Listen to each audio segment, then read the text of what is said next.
India voice, आपकी सोच, आपकी आवाज। नमस्कार, खबर इंडिया वॉइस में आप सभी का स्वागत है। मैं हूं आपके साथ प्रज्ञा मिश्रा। बुलेटिन की शुरुआत करेंगे बड़ी और अहम खबर के साथ। तो सबसे पहले बात कर लेते हैं, संसद में आज महिला आरक्षण और परिसीमन से जुड़े प्रावधानों पर चर्चा शुरू होगी। संविधान में संशोधन की तैयारी के लिए बुलाए गए 3 दिवसीय विशेष सत्र से पहले पीएम मोदी ने कहा कि देश नारी सशक्तिकरण के लिए ऐतिहासिक कदम उठाने जा रहा है। लोकसभा में आज से 18 घंटे की चर्चा जो है वो शुरू होगी। इन बदलावों के बाद देश की संसद में 33% सीटें जो हैं वो महिलाओं के लिए आरक्षित करने का रास्ता जो है वो साफ हो जाएगा। तो आपको बता दें, आज संसद में महिला आरक्षण परिसीमन पर चर्चा होने वाला है। 18 घंटे तक ये चर्चा, आज से लेकर 18 घंटे की ये चर्चा जो है वो शुरू हो जाएगी। इन बदलाव के बाद आपको बता दें, देश की संसद में 33% जो सीटें हैं वो महिलाओं के आरक्षित करने का जो रास्ता है वो साफ हो जाएगा। तो संसद में आज महिला आरक्षण और परिसीमन पर चर्चा होने वाला है। नारी सशक्तिकरण के लिए ये ऐतिहासिक कदम होगा, प्रधानमंत्री मोदी की तरफ से ये कहा गया।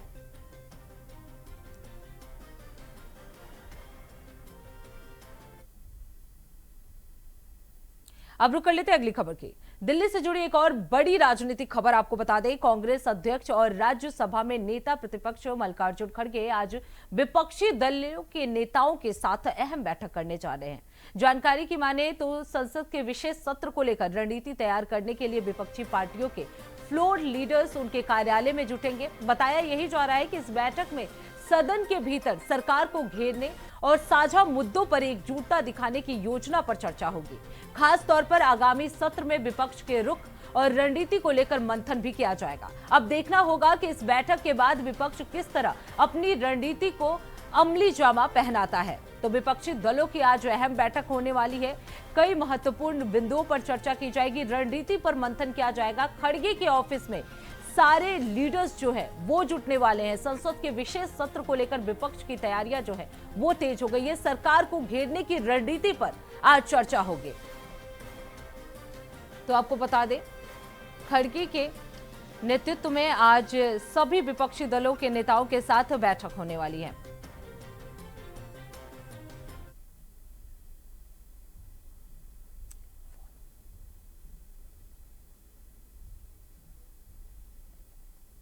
अब रुक कर लेते हैं अगली खबर की। लखनऊ के विकास नगर में झुग्गियों में भीषण आग टेढ़ी पुलिया के पास लगी थी, जिससे अफरा तफरी मच गई थी। आपको बता दें, फायर ब्रिगेड और पुलिस राहत बचाव में जुटी हुई है। 100 से ज्यादा झोपड़ियां जो है वो प्रभावित हुई है। इसके साथ ही आपको बता दें, एक व्यक्ति भी घायल हो गया है। वहीं डिप्टी सीएम ब्रजेश पाठक ने हालात पर नजर रखी है। तो आपको बता दें, लखनऊ के विकास नगर थाना क्षेत्र के टेढ़ी पुलिया पर ये बड़ा हादसा हो गया। झुग्गी झोपड़ियों में ये भीषण आग लगी, जिससे इलाके में हड़कंप मच गया है। आपको बता दें, आग लगते ही आसपास के क्षेत्र में अफरा तफरी मच गई और लोग अपने अपने सामान को बचाने में जुट गए।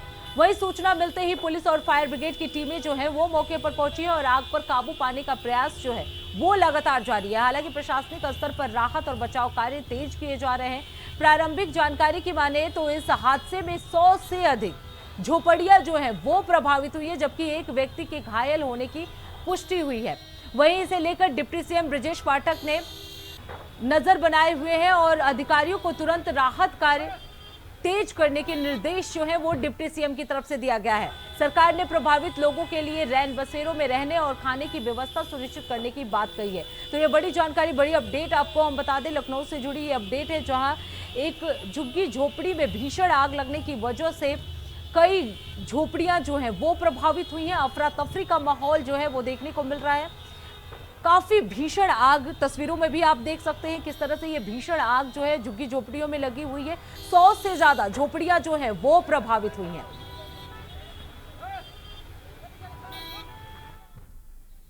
से जुड़े लोग हो वहां अंदर जाएं, जिससे आग पर काबू पाया जा सके। संख्यात्मक यहाँ पर कितने लोग सब रहते थे? अब अचानक ये आग लगी है।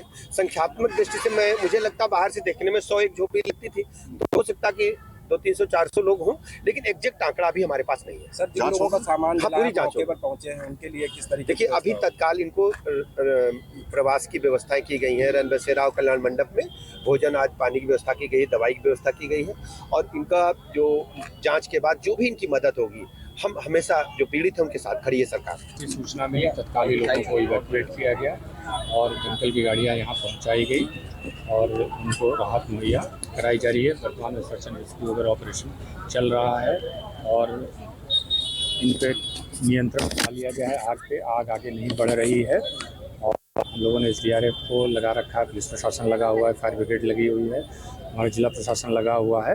जो भी इनकी आवश्यकताएं हैं सबकी हम लोग पूर्ति करने की इस समय प्रयत्नशील हैं।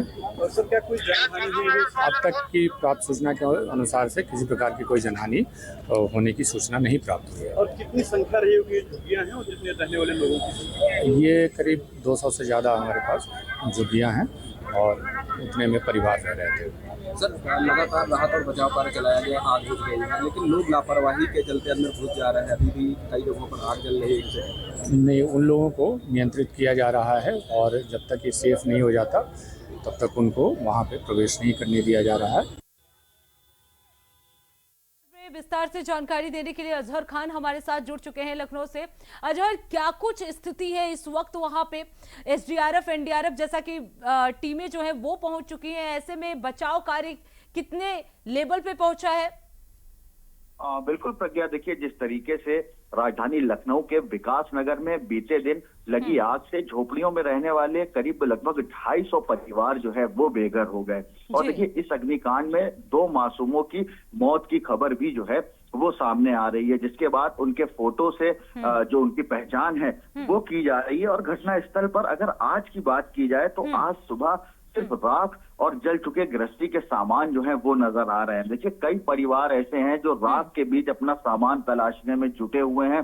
हालांकि पुलिस वहां से लोगों को हटा रही है क्योंकि रेस्क्यू ऑपरेशन जो है वो जारी है। और इसके अलावा देखिए DM जो लखनऊ DM है विशाख जी, इन्होंने कई प्रभावित परिवारों को रैन बसेरों में भिजवाया था ताकि कुछ परिवारों ने पास के खाली प्लाट में जो है वो रात बिताई। देखिए दरअसल ये पूरा मामला जिस तरीके से सामने आया है, ऐसे में बीते दिन का ये मामला है। लगभग 5:30 बजे आग से 30 से ज्यादा जो है वो सिलेंडर फटे, जिसके बाद आग की चपेट में आकर लगभग 250 से अधिक झोपड़ियां जो हैं वो जलकर राख हो गई और करीब 10 किलोमीटर दूर तक के धुएं का गुबार जो है वो दिखाई दिया।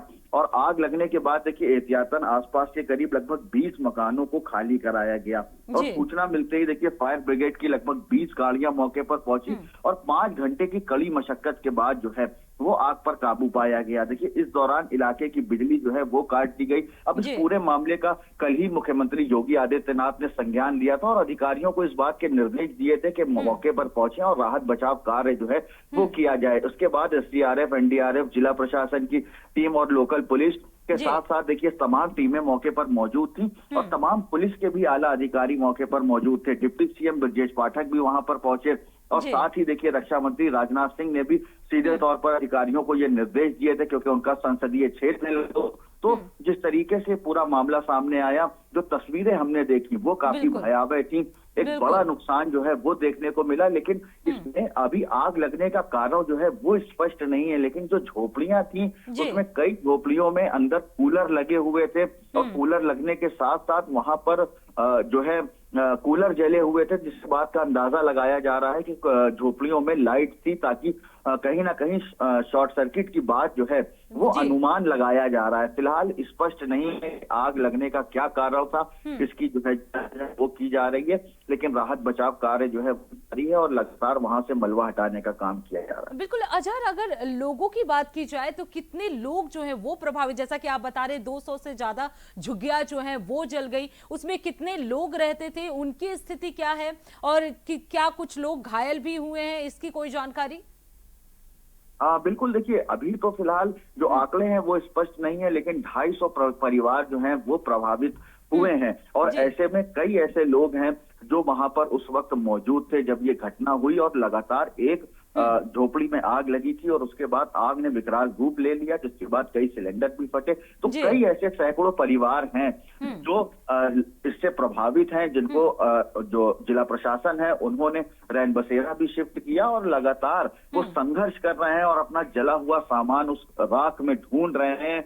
और ऐसे में जो तस्वीरें सामने आई कि जी। परिवार के लोग अपने बच्चे को लिए हुए हैं और वो बेघर हो गए हैं, क्योंकि बिल्कुल। गरीब परिवार के लोग रहते थे, झुग्गी झोपड़ियों में रहते थे, उनके पास रहने को अपने मकान नहीं थे, और इस तरीके की बड़ी त्रासदी के बाद तमाम लोग जो है वो परेशान हैं, कई लोग बेघर हो गए हैं। और लेकिन फिलहाल जो रेस्क्यू ऑपरेशन वो जारी है। अभी आगे क्या कुछ और कितना नुकसान हुआ है, ये तमाम बातें निकलकर सामने आएंगी। एसडीआरएफ एनडीआरएफ की टीम मौके पर मौजूद है और लगातार जिला प्रशासन की टीम और या पुलिस प्रशासन लगातार इस पर नजर बनाए हुए, और मुख्यमंत्री ने साफ तौर से ये निर्देश दिए हैं तमाम अधिकारियों को कि मौके पर पहुंचे, राहत बचाव कार्य जो है वो पूरा करें। जी जी बिल्कुल अजहर, अगर बात की जाए जो परिवार प्रभावित हुए हैं उनके लिए सरकार क्या कुछ करेगी? जैसा कि आपने बताया कि रैन बसेरों में तो उन्हें फिलहाल के लिए रखा जाएगा, लेकिन उसके बाद की स्थिति क्या होगी, इसकी कोई जानकारी प्रशासन की तरफ इसे लेकर कोई जवाबदेही? देखिए, अभी तो फिलहाल इसको लेकर कोई बयान सामने नहीं आया है या सरकार की तरफ से कोई बयान नहीं सामने आया है, लेकिन अभी तो फिर रेस्क्यू ऑपरेशन जारी है। जब पूरा रेस्क्यू हो जाएगा उसके बाद ही देखिए क्या कुछ सरकार की तरफ से जो प्रभावित परिवार हैं उनको मदद मिलती है, या जो भी लोग हैं या जिनके मकान वहां पर थे जो क्षतिग्रस्त हुए हैं, आग की चपेट में आए हैं, उनको क्या कुछ मुआवजा मिलता है, ये तो फिलहाल देखने वाली बात होगी। लेकिन अभी जो रेस्क्यू ऑपरेशन है वो जारी है। अभी तो वहां से मलबा ही हटाया जा रहा है, तमाम लोगों को सुरक्षित स्थानों पे भेजने का काम किया जा रहा है, लेकिन फिलहाल इस तरीके का अभी कोई जो सरकारी बयान है वो सामने नहीं है। बिल्कुल बिल्कुल अजहर, अब देखना होगा कि क्या कुछ जानकारी और निकलकर सामने आती है। बहुत बहुत धन्यवाद अजहर इस खबर पे ज्यादा जानकारी देने के लिए। तो आपको बता दें टेढ़ी पुलिया के पास ये आग लगी हुई थी जिससे अफरा तफरी मच गई। भीषण ये आग का नजारा जो है टेढ़ी पुलिया में देखने को मिला था।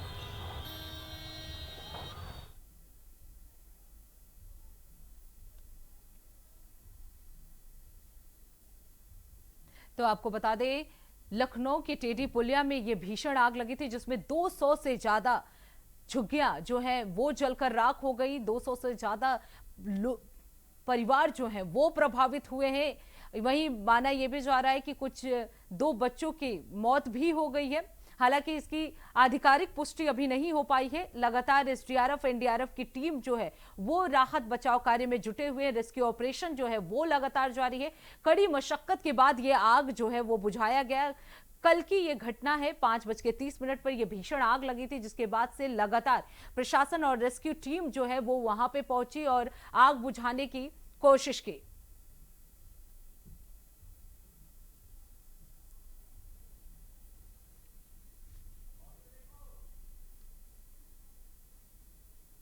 अब रुक कर लेते हैं अगली खबर की। उन्नाव के प्रमुख गांधी तिहारे का सौंदर्यीकरण कार्य पूरा होने के बाद बुधवार को इसका लोकार्पण किया गया। आपको बता दें सांसद साक्षी महाराज और जिला अधिकारी गौरांग राठी ने संयुक्त रूप से इसका उद्घाटन किया। इस दौरान एसएसपी जयप्रकाश सिंह भी मौजूद रहे। आपको बता दें तिराहे पर बेहतर लाइटिंग, सड़क चौड़ीकरण और अतिक्रमण हटाने जैसे कार्य किए गए।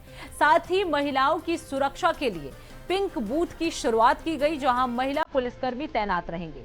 तिराहे पर कलम और तलवार की धरती थीम पर कलाकृति गौरवशिला भी स्थापित की गई, जो उन्नाव के इतिहास और गौरव को दर्शाती है।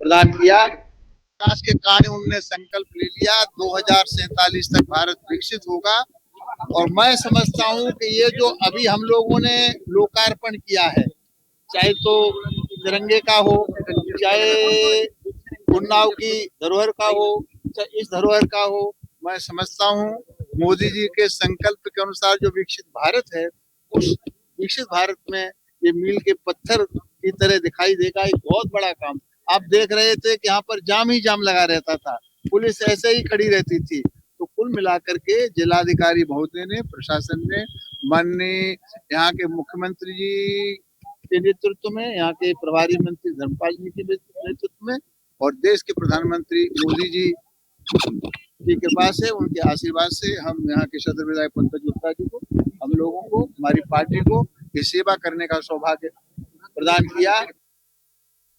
अब रुक कर लेते हैं अगली खबर की। उन्नाव से बीजेपी सांसद साक्षी महाराज ने विपक्ष पर तीखा हमला बोला है। एक निजी विद्यालय के कार्यक्रम में उन्होंने कहा कि चुनाव के समय दिखावटी राजनीति से जनता अब प्रभावित नहीं होती। राहुल गांधी और अखिलेश यादव पर निशाना साधते हुए कहा कि 5 साल बाद क्षेत्र में आने वाले नेताओं को जनता गंभीरता से नहीं लेती। अंबेडकर जयंती पर नीला गमछा पहनने को उन्होंने वोट बैंक की राजनीति बताया। उन्होंने कहा कि बीजेपी की संविधान की रक्षा कर रही है और साथ ही प्रधानमंत्री मोदी और मुख्यमंत्री योगी आदित्यनाथ के नेतृत्व पर जनता का भरोसा है। ये वोटों की राजनीति है, लेकिन बाबा साहब भीमराव अम्बेडकर संविधान के निर्माता हैं, हमारे लिए आदरणीय है। और बाबा साहब भीमराव अम्बेडकर के संविधान के आधार पर ही देश चल रहा है। ये वो लोग हैं जिन्होंने हमें बदनाम करने का काम किया था कि अगर बीजेपी आ गई संविधान को बदल देगी। हम लोग संविधान की रक्षा करने वाले हैं। बाबा साहब भीमराव का जो अम्बेडकर का संविधान है, मोदी जी उसकी रक्षा करने वाले हैं। पर ये लोग जो तरह तरह की बात कर रहे थे, अब चुनाव आने वाला है तो कोई पीला गमछा डालेगा, कोई नीला गमछा डालेगा, ये वोटरों को लुभाने का काम करेंगे। वोटर बहुत सावधान हो चुका है, वो मोदी के साथ है, योगी के साथ। एक सौभाग्य की बात है जनपद की कि पूरे उत्तर प्रदेश में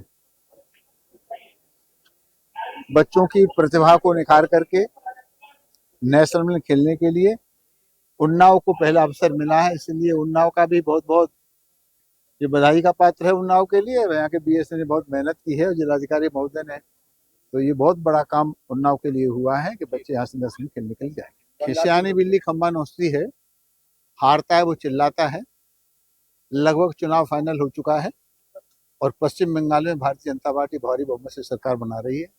वहाँ ममता भी नहीं है, वहाँ राहुल भी नहीं है, केवल भारतीय जनता पार्टी, मोदी मोदी योगी मोदी, इतना ही रहे। तो ये तो निर्वाचन के लोग इसमें सही उत्तर दे सकते हैं। साक्षी महाराज इसमें क्या उत्तर देंगे जब व्यवस्था होगी। अभी तो वोटर लिस्ट ही कंफर्म नहीं हुई है। जब वोटर लिस्ट ही पूरी तैयार नहीं हुई है तो चुनाव कैसे कराया जा सकता। अभी मैंने मंच से बोला वेद अपौर से हैं।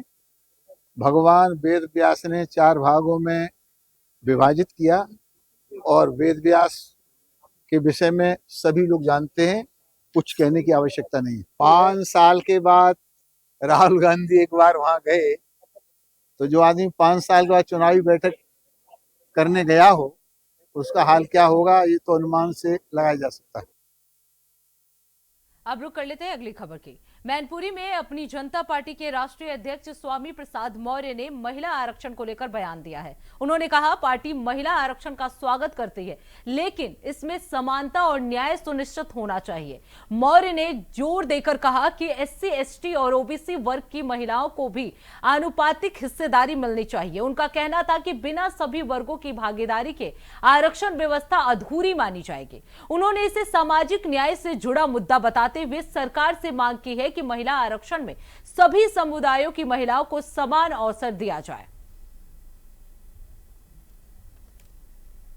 एससी, एसटी, ओबीसी महिलाओं की हिस्सेदारी भी समानुपातिक सुनिश्चित होनी चाहिए। महिला आरक्षण का स्वागत है, लेकिन महिला आरक्षण भेदभावपूर्ण नहीं होना चाहिए। उसमें एससी, एसटी, ओबीसी समाज की महिलाओं की भी समानुपातिक सहभागिता होनी चाहिए।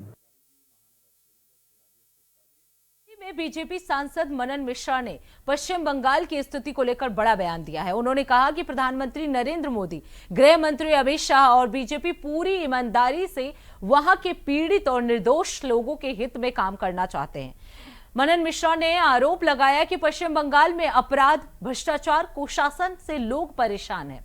उन्होंने कहा टीएमसी समर्थित तत्वों के दबाव में आम जनता खुद को असहाय महसूस कर रही है। बीजेपी सांसद ने भरोसा जताया कि पार्टी राज्य में लोगों को न्याय और बेहतर शासन दिलाने के लिए प्रतिबद्ध है। और क्या कुछ कहा, चलिए आपको सुनाते हैं।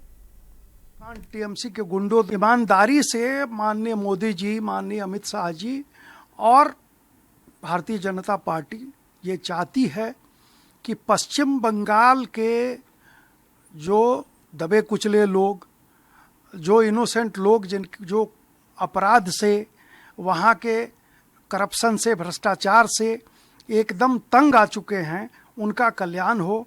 वो भ्रष्टाचार से मुक्त हो सकें, वो शांतिपूर्ण जीवन जी सकें। वो रोज रोज रेप हत्या का जो कार्य वहाँ कांड टीएमसी के गुंडों द्वारा, टीएमसी के कार्यकर्ताओं द्वारा जिस दम से उनको जो है सो दबाया गया है, अब ये सरकार माननीय मोदी जी ये चाहते हैं कि वहाँ के लोगों का कल्याण हो, उनका पश्चिम बंगाल का विकास हो। इसलिए उन्होंने वहाँ के लोगों को आह्वान किया है, पत्र भी लिखा है कि वो लोग अपने सुबुद्धि से काम लें और भारतीय जनता पार्टी को लाएं ताकि पश्चिम बंगाल का विकास हो, कल्याण हो। वहाँ के नागरिक जो घुसपैठिए हैं उनके दबाव से, जो क्रिमिनल्स हैं, जो गुंडे हैं, उनके दबाव से वंचित होके और विकास के बारे में सोच सकें। तो इसी के साथ इस बुलेटिन में बस इतना ही। देश दुनिया की तमाम बड़ी खबरों के लिए देखते रहिए इंडिया वॉइस। तब तक के लिए नमस्कार।